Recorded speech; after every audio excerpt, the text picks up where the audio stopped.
All out हो जाती है और कहीं ना कहीं वो डोमिनेंस आपने कहा ना वो नजर आया केकेआर का। हर एक गेंदबाज ने अच्छा प्रदर्शन किया, चाहे वो पेसर्स की बात हो चाहे वो स्पिनर्स की बात हो। बोलबाला यहाँ पर देखने को मिला है और चेपॉक स्टेडियम साल 2012 में भी ये टीम फाइनल में पहुंची थी और जीत गई थी। बिल्कुल जीत गई थी और 2012 में जीती, 2014 में जीती और अब 2024 में तीसरी बार चैंपियन बनने से सिर्फ और सिर्फ 4 रन इनफैक्ट दूर है, एक बाउंड्री से दूर है। एक हिट चैंपियन बना देगा केकेआर को। वैसे ऑलमोस्ट अब तो फॉर्मेलिटीज ही रहेगी इस मुकाबले में अगर देखा जाए। हाँ। लेकिन कहीं ना कहीं क्रेडिट देना चाहिए भाई गौतम गंभीर को, श्रेयस अय्यर को, जिस तरीके से उन्होंने कॉम्बिनेशन तलाशा और उसी कॉम्बिनेशन के तकरीबन सारे मैचेस खेलती गई। हर एक मैच में तकरीबन आपको यही कॉम्बिनेशन देखा। बस हाँ, फील्ड शॉट चले गए थे तो गुरबाज आ गए और गुरबाज ने भी आज क्या धमाकेदार बैटिंग की है भाई। मजा आ गया उनकी बैटिंग देखकर। गुरबाज ने 39 बनाए 32 बॉल्स में और सुनील नारायण आज नहीं चले लेकिन उनकी जगह आज वेंकटेश अय्यर ने काम कर दिया। लेफ्ट हैंडर तो लेफ्ट का ही काम करेगा ना। अब तक 50 बना गए और अभी भी नॉट आउट है 24 गेंदों पर और कमाल की बैटिंग की है यहां पर दोनों ही बल्लेबाजों ने, गुरबाज और वेंकटेश अय्यर ने। और कैप्टन आ गए, वैसे श्रेयस अय्यर बैटिंग करने आ गए हैं और दोनों भाई जो पिछले मैच में आपको याद है क्वालिफायर 1 में दोनों भाइयों ने मैच फिनिश किया था, आज ही मौका दोनों भाइयों के पास मैच फिनिश करने का। वही टीम है और बहुत बड़ा लक्ष्य नहीं था मोनू की आपको बहुत बड़े लक्ष्य को चेस करना है कि आप नहीं जीत पाएंगे, लेकिन मतलब एक तरफा मुकाबला आप कह लीजिए, वो रोमांच नहीं नजर नहीं आया। स्टार्ट में हमने देखा था कि शायद यहाँ पर हैदराबाद की टीम जो है वो थोड़ा सा कम बैक करती नजर आई, लेकिन वही है ना, चारों खाने चित आपके नजर आए और हैदराबाद की टीम जो कि अच्छा प्रदर्शन कर रही थी। और हमने कहा भी था मोनू की यहाँ पर अगर इनके टॉप ऑर्डर चल जाते, जो ओपन बैट्समैन है वो चल जाते तो टीम जो है वो अच्छा शुरुआत कर देती है। ट्रेविस हेड आउट हो जाते 0 रन बनाकर, अभिषेक शर्मा भी 2 रन बनाकर आउट हो जाते, तो कहीं ना कहीं टीम वहीं पर कोलैप्स होती नजर आई।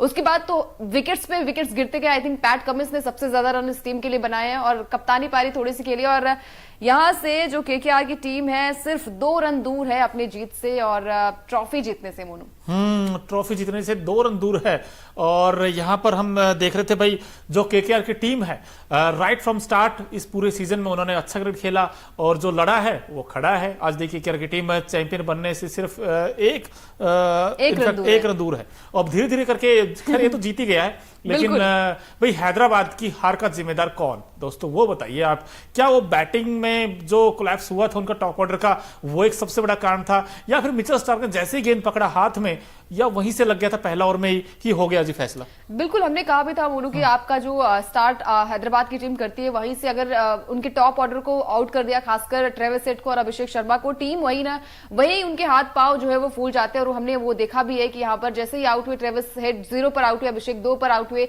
उसके बाद तो एक लंबी फेरिस्त उनकी टीम की है, लेकिन वहां पर सभी जो थे वो दहाई का आंकड़ा भी आई थिंक वो पार नहीं कर पाए। तो कहीं ना कहीं टीम जो है सबसे बड़ा हार का रीजन उनकी बैटिंग ही रही है, गेंदबाजी ने भी निराश किया। ओवरऑल मुझे लगता है कि हैदराबाद की टीम आज वही ना प्रेशर को शायद वो हैंडल नहीं कर पाई। बिल्कुल, और हम कहते भी हैं 8 विकेट से केकेआर की टीम ने ये मुकाबला जीत लिया। साल 2024 का चैंपियन हम बार बार बात कर दे कौन होगा और केकेआर जो है वो 2024 में आईपीएल की ट्रॉफी जीत गई है और वो सपना जो था वो गंभीर का सपना था, वो टीम का सपना था, वो आज पूरा हो गया। 2024 का चैंपियन कौन होगा वो हमें मिल चुका है। केकेआर ने 8 विकेट से हैदराबाद को हरा दिया है। मोनू, और क्या कहेंगे इस जीत के बारे में?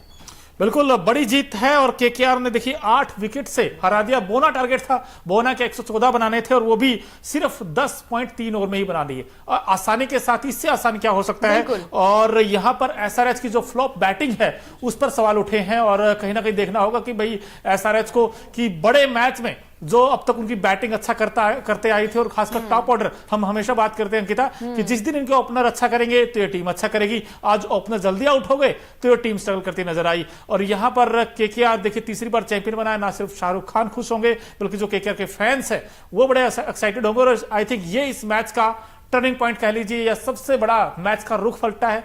तो मिचेल स्टार्क और हर्षित राणा ने पलटा। हर्षित राणा का जो विकेट था वो ट्रेविस हेड का आउट स्विंग गेंद के बाद वो जो विकेट मिला था, आई थिंक वहां से पूरा मोमेंटम चेंज हो गया था अंकिता।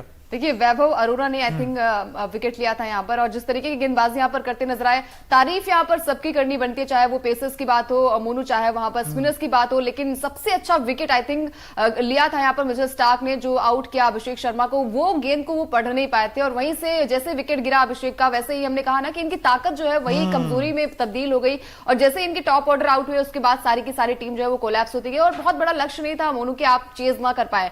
और हमने देखा भी है कि केकेआर की टीम के पास वो दमखम है। और आई थिंक आईपीएल के इतिहास में पहली बार ऐसा हुआ है कि इतना कम स्कोर बना, यानी कि 114 का लक्ष्य दिया गया था और ये टीम जो है चेपॉक स्टेडियम में साल 2012 में पहली ट्रॉफी मिली थी और देखिए साल 2024 में चेपॉक के स्टेडियम में ये टीम जो है वो विजयी हुई है। और कहीं ना कहीं यहाँ पर सबसे बड़ा जो हाथ रहा है वो गौतम गंभीर का रहा है, जिस तरीके से उन्होंने यहाँ पर, जैसे आपने कहा ना कि सुनील नरेन को जिस तरीके से पावर दी है और इन्हें ओपनिंग करवाया है, इसके अलावा भी कहीं ना कहीं श्रेयस अय्यर को भी वो कॉन्फिडेंस दिया है और टीम जो है वो फाइनल जीत गई है।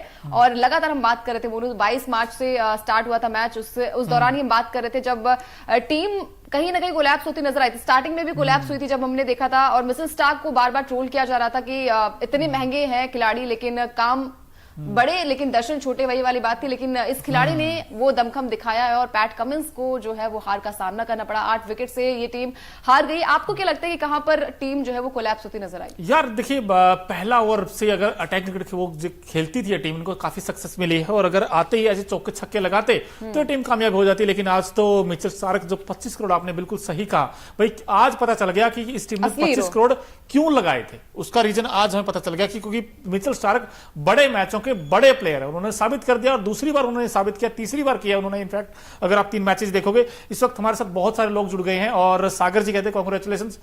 सागर जी आपको कांग्रेचुलेशन, क्योंकि आपकी टीम केकेआर थी और केकेआर के जितने फैंस हैं उसकी ओर से हमारी तरफ से सभी को कांग्रेचुलेशंस। और यहां पर इनक्रेडिबल आइडियाज कहते हैं प्रेडिक्शन के लिए मोनू और अंकिता जी। सर ऐसा नहीं है, क्योंकि हमने सिर्फ क्रिकेट को देखा था, उनका खेल का स्टैंडर्ड देखा था, इनका जो खेलने का अंदाज था केकेआर का वो भी देखा था।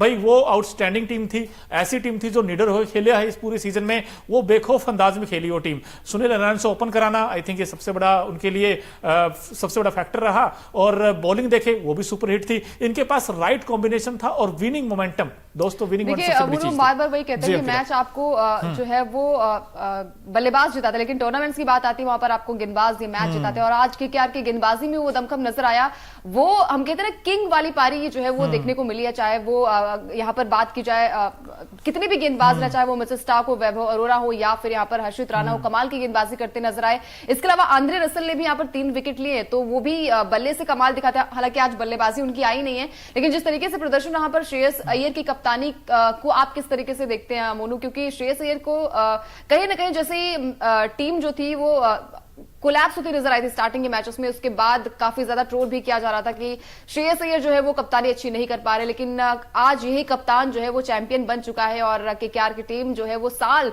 2014 के बाद ये तीसरी ट्रॉफी आई है उनके घर में। और आप कितने खुश है पहले ये बताइए? यार मैं बड़ा एक्साइटेड हूं यार, क्योंकि ये था कि जो हमारी टीम थी, जो हमने सोचा था वो तो नहीं पहुंची फाइनल में, लेकिन केकेआर की टीम, कई बार ऐसा होता ना कि यार केकेआर की जो जीत की चर्चाएं हैं वो जरूर है, लेकिन उसमें तो सबसे बड़ी ज्यादा चर्चाएं हैं वो हैं गौतम गंभीर को लेकर। अब गौतम गंभीर इस टीम के मेंटोर बने हैं और देखिए बनते ही कमाल कर दिया इस टीम ने। यही इंपैक्ट होता है किसी भी अच्छे मेंटोर का।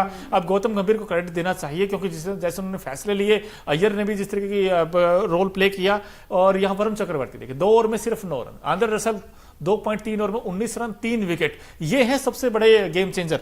Ankita I think game changer भी रहे, लेकिन सबसे बड़ा game changer I think Mitchell Starc रहे होंगे, क्योंकि आपका सबसे बड़ा विकेट गया था वहां पर। ट्रेविस हेड को आउट करना, अगर वो आउट नहीं होते तो शायद मैच का रुख थोड़ा सा कुछ अलग होता, क्योंकि पार्टनरशिप अगर यहाँ पर बिल्ड हो जाती, चाहे एडन मार्करम के साथ, चाहे यहाँ पर हेनरी क्लासन के साथ, तो वो थोड़ी सी हम कहते हैं ना पार्टनरशिप अगर आप बिल्ड करनी होगी तो आपको पिच को भी पढ़ना पड़ेगा। जैसे ट्रेविस हेड आउट हुए उसके बाद ही सारा मोमेंटम जो था वो चला गया था। अभिषेक शर्मा को वैभव अरोरा ने आउट किया, तो कहीं ना कहीं इनके 2 बैट्समैन जो आउट हो गए ना, उसके बाद से ही टीम ढहती हुई नजर आई। लेकिन वही चीज है ना कि आज शायद केकेआर का दिन था। चेपॉक स्टेडियम में साल 2012 के बाद ये टीम जो है वो विजयी हुई है और कहीं ना कहीं यहाँ पर फैंस खुश होंगे, केकेआर की टीम खुश होगी और अपनी कप्तानी में श्रेयस अय्यर ने ट्रॉफी दिलाई है, ये सबसे बड़ी बात है। बिल्कुल बड़ी बात है। लेकिन इस मैच को अगर देखा जाए, एक बार फिर से बारीकी से आपको बता दें कि इस मुकाबले में भाई पहले बैटिंग की थी एसआरएच की टीम ने और सिर्फ 113 रन बनाए थे, पूरे ओवर भी नहीं खेल पाई। 18.3 ओवर में 113 रन बनाकर ऑल आउट हो गई। 114 का टारगेट था और बड़ी आसानी के साथ, मतलब मजे में ये टारगेट बड़ी आसानी के साथ चेज कर लिया केकेआर की टीम ने। 10.3 ओवर में मुकाबला जीत गई। वेंकटेश अय्यर का आउटस्टैंडिंग बैटिंग थी, हालांकि अय्यर ने भी आकर मैच फिनिश किया। लेकिन अब केकेआर की जो प्लानिंग है अंकिता, और उनको दाद तो देनी चाहिए, लेकिन पैट कमिंस की जो कैप्टनसी है वो कहीं ना कहीं थोड़ी सी सवालों में इसलिए आ गई है क्योंकि जो उनका बैटिंग लाइनअप है उसने फायर नहीं किया। आज एडन मार्करम किस काम के, एडन मार्करम का अगर आप सीजन देखोगे उठाकर, एक भी मैच में भाई साहब वो चले नहीं है। आई थिंक उनको कब चलेंगे वो पता नहीं यार। उसके अलावा अब तो खत्म ही हो गया मैच, अब क्या ही चलेंगे। नहीं, अब वही तो Last match में अगले चलना सीजन में क्या इनको रिटेन करेगी टीम, नहीं करेगी, ये भी कई सारे सवाल होंगे। लेकिन मार्करम हो चाहे उनके जो ऊपर के बैट्समैन नीतीश रेड्डी, कहीं ना कहीं मैंने उस समय भी कहा था अंकिता कि इनका जो मिडिल ऑर्डर है वो काफी स्ट्रांग है केकेआर का, लेकिन जो एसआरएच का मिडिल ऑर्डर है वो काफी वीक है, और यही आई थिंक सबसे बड़ा फर्क रहा है। बिल्कुल सबसे बड़ा फर्क रहा है, क्योंकि हमने पिछले मैच में भी देखा था मोनू, जो कि आरआर के साथ था मैच, वहां पर भी कहीं ना कहीं टीम कोलैप्स हुई थी, लेकिन फिर भी वो मुकाबला जीत गई थी। यहाँ पर हमने देखा है कि ट्रेविस हेड आउट हो जाते हैं, उसके बाद अभिषेक भी आउट हो जाते हैं। नीतीश रेड्डी का बर्थडे था, बर्थडे गिफ्ट जो है वो नहीं दे पाए, लेकिन आज सुनील नरेन का भी बर्थडे है, बर्थडे गिफ्ट उन्होंने दे दिया, उन्होंने बर्थडे गिफ्ट दे दिया। और जिस तरीके के यहाँ पर प्रदर्शन देखने को मिला, स्टार्टिंग से इन्होंने किंग की तरह पारी खेली और डर कर नहीं, आज कॉन्फिडेंस वो नजर आया था अय्यर की बॉडी लैंग्वेज में भी